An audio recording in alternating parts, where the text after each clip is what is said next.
जय श्री राम, जय श्री महाकाल। नैल्को एक ऐसी कंपनी जिसने अभी रिसेंटली अपने क्वार्टरली रिजल्ट्स दिए हैं और क्वार्टरली रिजल्ट्स कुछ धमाकेदार दिए हैं।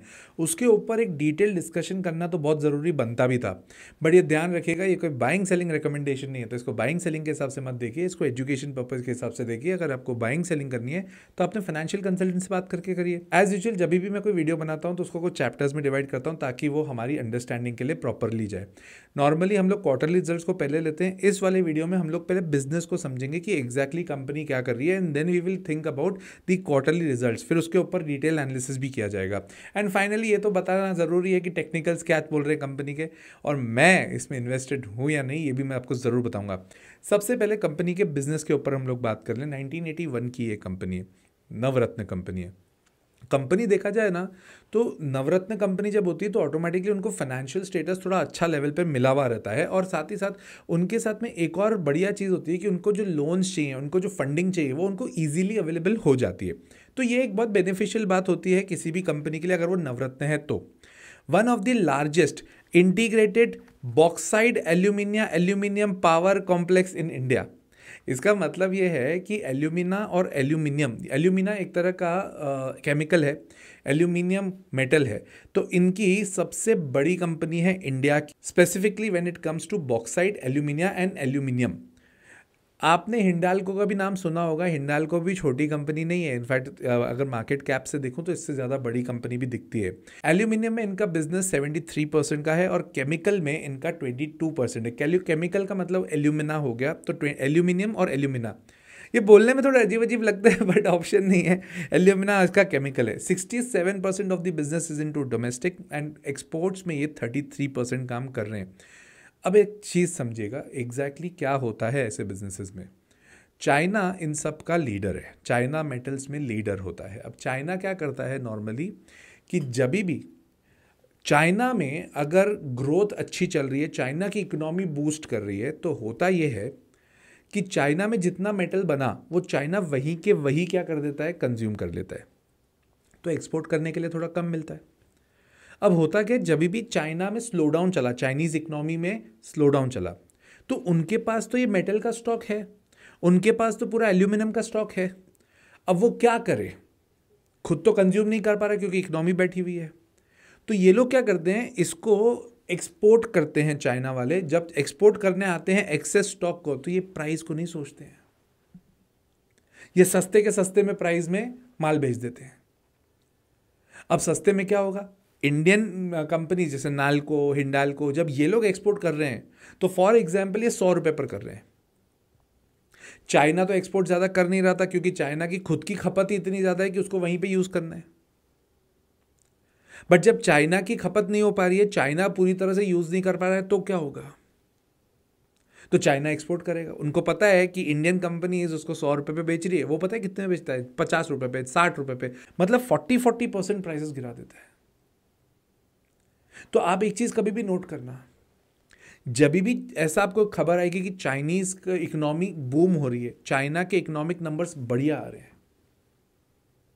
वहीं पे आपको एक और चीज दिखेगी कि इंडिया के मेटल कंपनी के जो शेयर प्राइस है वो भी बढ़ रहे हैं। जैसे ही आपने देखा चाइनीज इकोनॉमी का स्लो डाउन है, तो इंडियन मेटल कंपनीज तेजी से गिरेंगी। क्यों? क्योंकि उनका स्लो डाउन है यार। अगर उनका स्लो डाउन हुआ तो मेटल्स के जो भाव है ना, वो इंटरनेशनल मार्केट में उनकी 12 बजा देंगे, धज्जियां उड़ा देंगे, सस्ते में बेचना चालू कर देंगे।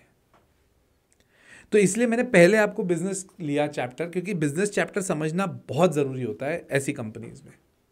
बट अब आ जाते हैं इसके क्वार्टरली रिजल्ट्स पे, जो कि एक कुछ अलग हटके आए हैं।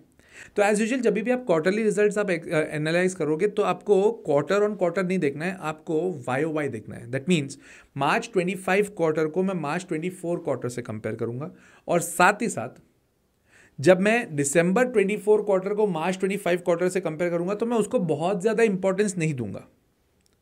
एक बार एनालिसिस करना बनता है बट इंपॉर्टेंस बहुत ज़्यादा देने की ज़रूरत होती नहीं है। अब पहले इनके रेवेन्यू की बात कर लें।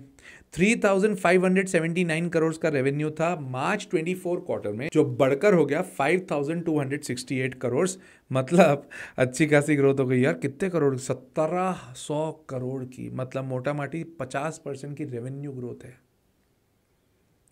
ड्रीम रिजल्ट हो गया। ऑपरेटिंग मार्जिन की बात करते हैं, 1088 करोड़ से बढ़कर 2743 करोड़।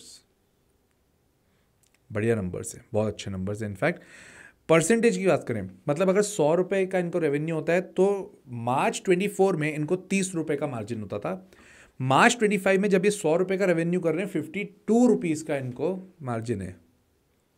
ये मेरे हिसाब से सबसे ज़्यादा धमाकेदार पॉइंट है। क्यों? अगर 30% से आपका मार्जिन 52%, 52% हो जाए ना, तो ये बहुत बढ़िया चीज़ होती है कंपनी के लिए।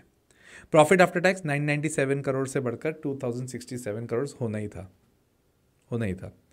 अब क्योंकि ये पूरा साल भी बीत चुका है, तो FY24 को FY25 से भी कंपेयर कर लेते हैं। जो इनका रेवेन्यू पहले 13,149 करोड़ था, वो बढ़कर हो गया है 16,788 करोड़। ऑपरेटिंग मार्जिन 21% से बढ़कर हो गया 45%। और प्रॉफिट आफ्टर टैक्स 1988 करोड़ से बढ़कर 5268 करोड़। अब यार अमेजिंग फिगर्स हैं अगर देखा जाए तो। मतलब ईयर ऑन ईयर भी इन्होंने बहुत बढ़िया ग्रोथ करी है। क्वार्टर की अगर मैं बात करूं तो मार्च क्वार्टर और 24 और मार्च क्वार्टर 25 में भी अच्छी खासी ग्रोथ करी। तो इतना ऐसा क्या हो गया इनके साथ यार? बाकी कंपनीज में तो ऐसा रुझान नहीं दिख रहा, इनके साथ ऐसा क्या हुआ? तो सबसे पहली चीज़, इंटरनेशनल मार्केट में ना एल्यूमिनियम के प्राइसेस बढ़ गए हैं। अब क्योंकि इंटरनेशनल मार्केट में एल्यूमिनियम के प्राइसेस बढ़ गए तो इनके पास भी मौका मिल गया, इन्होंने भी मौके पर मार दिया चौका, इन्होंने भी अपनी प्राइसेस बढ़ा दिए। दूसरी चीज़, एक बहुत अच्छी चीज़ हुई है, वो ये है इन्होंने ऑपरेशनल एफिशिएंसी को काफ़ी अच्छा से बढ़ाया है। ऑपरेशनल एफिशिएंसी इन्होंने अच्छी खासी गेन करी है। दैट इज़ वेरी पॉजिटिव, कोई डाउट नहीं है। अगर इनके कमेंट्री की बात करें, जो इनके CMD हैं ब्रिजेंद्र प्रताप सिंह जी, इन्होंने कहा है कि फ्यूचर बहुत ब्राइट है, फ्यूचर में कोई दिक्कत नहीं दिख रही है, बढ़िया है फ्यूचर, अच्छा है, सब बढ़िया चल रहा है, कोई दिक्कत की बात नहीं है, चलने दो, कोई दिक्कत की बात नहीं है। और ये इस साल भी ऐसी ही ग्रोथ एक्सपेक्ट कर रहे हैं। That's great. Market capitalization 33,765 crore है, तो बहुत ज़्यादा बड़ी कंपनी तो नहीं है, क्योंकि आजकल तो लाखों करोड़ों में, मतलब 2 लाख करोड़ 1 लाख करोड़ की बात चलती है। प्राइस अर्निंग रेशियो इसका आज भी माउथ वाटरिंग है, 6.41 पे है, जबकि इंडस्ट्री का 21 पे है, हिंडाल्को का करीब 8 पे है। तो इंडस्ट्री का 21 पे, हिंडाल्को के 8 पे, और नाल्को अभी भी 6.41 के प्राइस अर्निंग रेशियो पे मिल रही है। गुड, बढ़िया है, मुझे तो बहुत पसंद आई। प्रमोटर की बात करूं, 51.28% पे स्टेबल है। FIIs 8% से बढ़कर 16% हुए हैं। DIIs 18% से गिरकर 15% हुए हैं। और पब्लिक की होल्डिंग 21% से गिरकर 17% हुई है, which is good point. Stable है, मतलब उसमें कोई बहुत ज़्यादा कुछ दिक्कत नहीं दिख रही है। तो let's come to the third chapter, that is technicals. 140 पर इन्होंने एक डोजी बनाई थी। जब इनका प्राइस 140 था तो वीकली चार्ट्स अगर आप देखोगे तो उसमें एक डोजी बनी है, और वहाँ से रिवर्सल आया है। अब 215 के ऊपर तक जब तक ये नहीं जाएगा तब तक ये भागेगा नहीं, वो रेजिस्टेंस है इसका। तो 215 के ऊपर गया तो रेजिस्टेंस क्रॉस कर लेगा, और 140 के नीचे जाता है तो पिट सकता है स्टॉक। उम्मीद तो कम दिख रही है वैसे, जिस हिसाब से अभी तूफानी रिजल्ट्स आए इनके, तो उस हिसाब से तो ठीक है, बट रेंज आपको समझ में आ चुकी होगी। मैं थोड़ा बहुत इन्वेस्टेड हूँ, बहुत ज़्यादा इन्वेस्टेड नहीं हूँ, बट थोड़ा बहुत इन्वेस्टेड हूँ नाल्को में। मेरा ये मानना भी था कि इस बार इनके क्वार्टरली रिजल्ट्स अच्छे आएंगे, क्योंकि बहुत सारी चीज़ें इंटरनेशनल मार्केट में अलग लेवल पर चल रही थी, जो मेरा प्रिजम्पशन था। ऑब्वियसली उसके ऊपर मैंने ना रील डाली थी ना वीडियो, बिकॉज क्या होता है जब आप कुछ एनालाइज करते हो तो उसके दोनों पार्ट्स रहते हैं, येस और नो दोनों हो सकता है वो चीज़ में, मतलब बढ़ भी सकता है घट भी सकता है।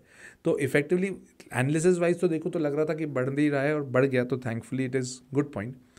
बट मैं भी उसका उतना मज़ा नहीं ले पाया जितना इसका लेना चाहिए था मुझे, मतलब जितना क्वांटिटी मेरे पास होनी चाहिए थी उतनी है नहीं।